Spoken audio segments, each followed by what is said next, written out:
Hello, friends, and welcome back to r/ProRevenge. Today we have 4 brand new stories, starting with one in which Karen wants a discount.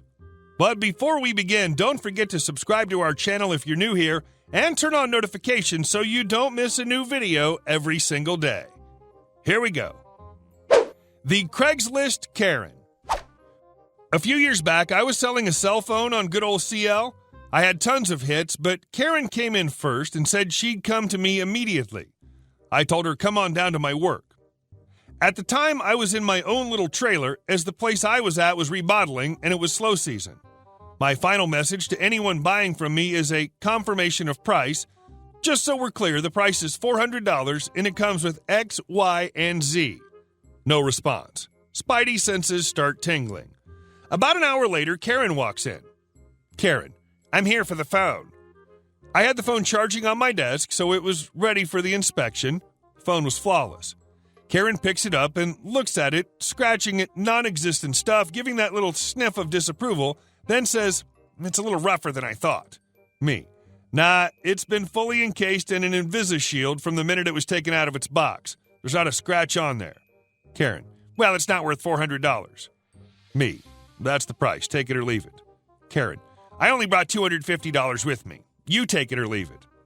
I'd already taken the phone back after her inspection, so at this point I put it in my desk drawer. Me, leave it is. Have a nice day. Karen, excuse me, I drove almost 2 hours to get here and I took time off work to pick this up. Me, that's super neat. It's still for sale at $400. If you need to pick up more cash, just about every bank you can think of is within a few miles. Karen, I want to speak to your manager right now. Me, sure thing. 2 trailers over, door on the right. Have fun. At the time, I was selling insurance out of a dealership, and a good friend of mine was the desk manager, my boss. As she stormed out, I messaged my friend boss about the crazy lady coming his way. A few minutes later, my desk phone rings from my boss. Boss, oh, Pete, did you refuse to sell your phone to this lady? Me, yup, she wouldn't pay the agreed-upon price. Boss, are you willing to negotiate the price? Me, nope, I already have other offers for full price. Boss, ma'am, we appreciate your time, but the price is a firm $450. Karen, in the background, what? He said $400. Boss, and you only brought $250. Sounds like you're short either way. Look, I can work out a deal for you here. You can pay me $200. I'll get him to sell you the phone for $250.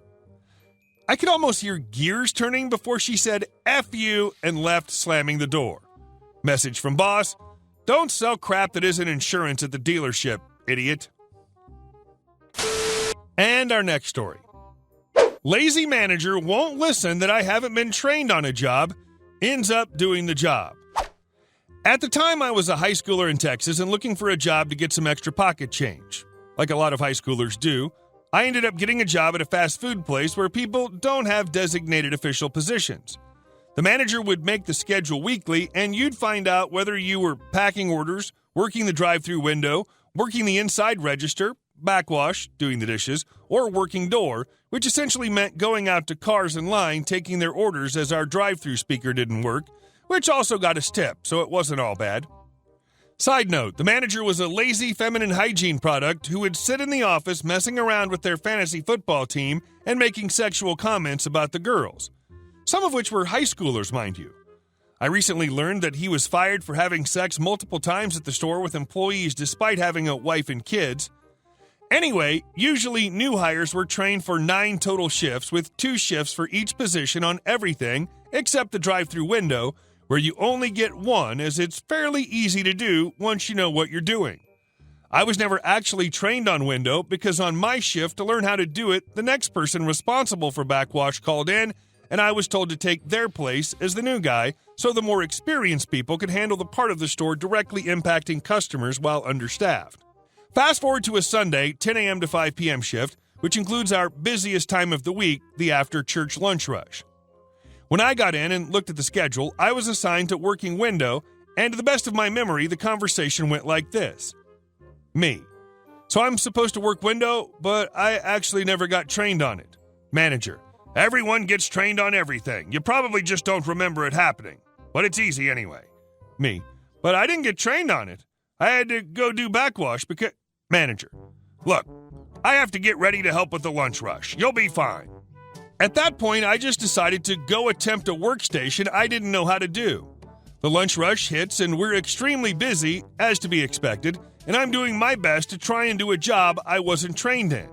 Windows' job includes trying to cash out cars and give drinks to cars who ordered food, door-handled, just like drink orders as they costed exactly $1, as well as handing out food when it's ready. Once you cashed out the car at the window, you're supposed to start going outside and handling the next car in line. This sped things up a lot, so that when packing was done, you'd probably hand out 2 to 3 orders in a row right after each other. Now, since I'd never been trained on window, I didn't know that, 1, I was supposed to hand out drinks. I assumed door did that because I was told to get people drinks when trained on door. In retrospect, window probably didn't say anything when I was doing that because it just made their job easier. Or 2, cash out more than the first car. Needless to say, things got really backed up really fast as I would constantly have people say, "Where's our drinks?" And I would only do 1 car at a time because I didn't know any better. Fallout.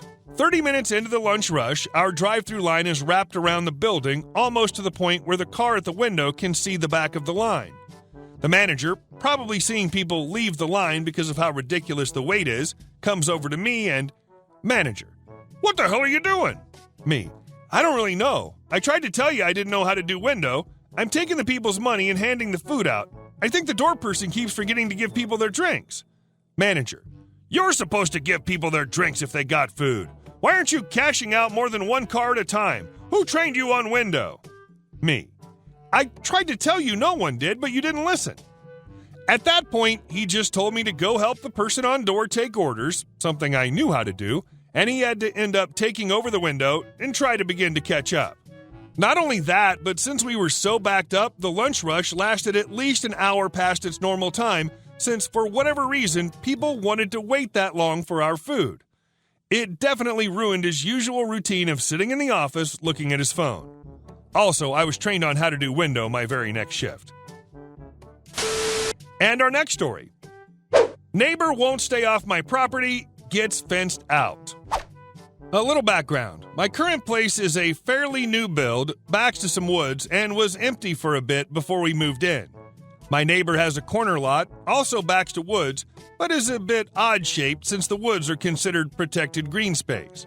Because of this situation, they had used maybe a third of my backyard when they did outdoor activities, volleyball, badminton, etc. None of this bothered me because their kids are really nice and respectful. Fast forward a couple of years and I'm having the backyard renovated.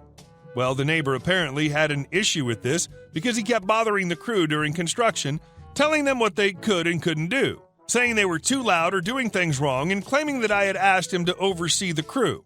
Spoiler, I did not. Eventually, the head contractors had enough and complains to me about the micromanagement. I go talk to the neighbor, and he's acting like he's doing me a huge favor by keeping them in line, but agrees to back off. And he does, for about 2 days. I get an alert on my Ring on a day the crew is off, and there was my neighbor on my patio picking up, inspecting, and throwing down some pavers that had already been laid. I tell him to kindly get the F off my property, and he proceeds to flip me off and walk back to his place. Time for revenge. When we first moved in, I had a whole house natural gas generator put in because power outages are common when thunderstorms roll through. Thing about those is, they're loud when they turn on, and since we were doing the renovation, I planned on putting a living fence in across from the generator to mute some of the sound that would travel to his place. Well, I talked to the head contractor and we happily agreed to shift the trees from the generator down to the woods and essentially cut off his property from my property. Neighbor was not happy about that move and called the city surveyor to dispute the property line, but my contractor had made sure that we were fully on my property with about 8 inches to spare to account for tree growth. End result, neighbor pissed but powerless.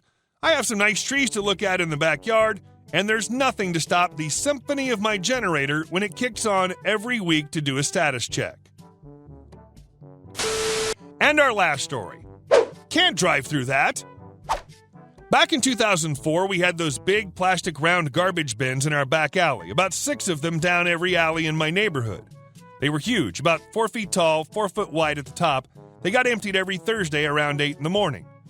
I lived half a block down the alley from the local bar, and every few weeks I'd go out in the morning to see all the bins knocked down. Some drunk idiot was driving his beater home around the time the bar closed at 2 a.m. I figured he was hitting them on purpose just for laughs. Once winter came, the plastic got more brittle, and every bin that was hit got cracked and or destroyed. The city never did anything other than just replace the bins, but it would take a few weeks, and it was irritating to have to pick them back up all the time or use a farther away bin because the nearest one was toast. So this continued for months, and winter gets cold here in Canada. We had a solid week of minus 40. One Saturday night, I saw red and blue lights flashing through my curtains, walked out to see a completely totaled mid-80s Buick wrapped around a bin. One of my neighbors decided to fill the bin with water, which froze into a solid block of ice. I don't know for sure which neighbor did it, but they are absolute heroes in my mind.